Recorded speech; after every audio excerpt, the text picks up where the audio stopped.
এই মানুষগুলোকে না দেখলে আপনি বুঝতে পারবেন না জীবনটা কতটা কঠিন। যারা সফলতার স্বপ্ন দেখা ভুলে গিয়েছেন তাকে দেখে আবারও শিখুন, আবারও স্বপ্ন দেখা শুরু করুন। সে নিজে কিন্তু অসুস্থ, তারপরেও সে এই রৌদ্রের ভিতরে সে কোরবানির জন্য 4টা গরু প্রস্তুত করতে আছে।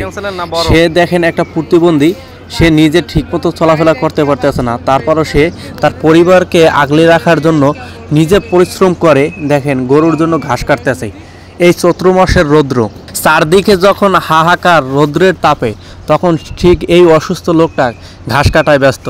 আমি কয়েকবার তাকে ফলো করি এবং তার কাছে যাই, তখন সে আমাকে জিজ্ঞাসা করে যে ভাই পানি খাওয়া যাবে কিনা, কারণ এত পরিমাণ রৌদ্র যে আমি তাকাতে পারতেছি না। তখন আমি বললাম ঠিক আছে পানি খাওয়া যাবে, আসেন আমার অফিসের কাছে আসেন।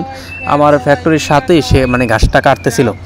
তো যখন বললাম ভাই আমি তো উঠতে পারবো না, আমি বললাম তখন ঠিক আছে তাই আপনি বসেন, আমি পানি নিয়ে আসতেছি।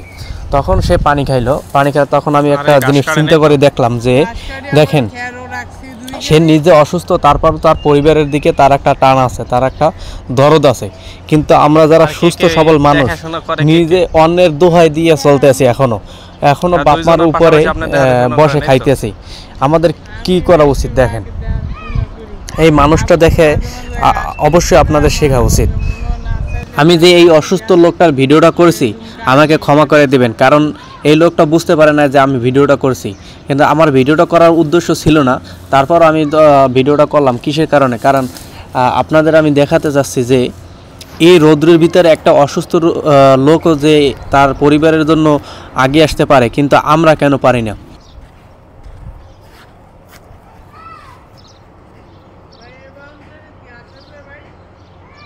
ঘাস আছে কিন্তু বাইরে রোদের অবস্থা বলার বাহিরে।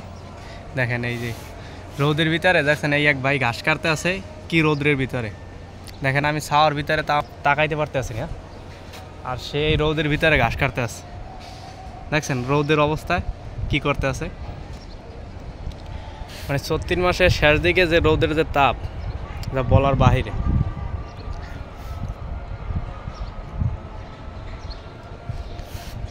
ভাই কি কষ্ট করে গরু পালন করতে আছে, ঘাসের দরকার, সে ঘাস কাটতে আইছে এই জায়গায়। আমার ফ্যাক্টরির সামনে ঘাস আছে, এই ঘাস কাটতে আইছে।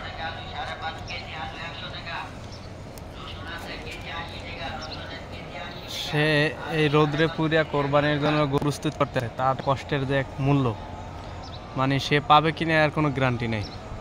কারণ দেখেন যে কি পরিমাণ কষ্ট করে সে এই ঘাসগুলো নিতে আসে। সে যে এই কটা ঘাস কাটছে কিন্তু তার পানি পিপাসা লেগে গেছে একটু করে সময়ের ভিতরে।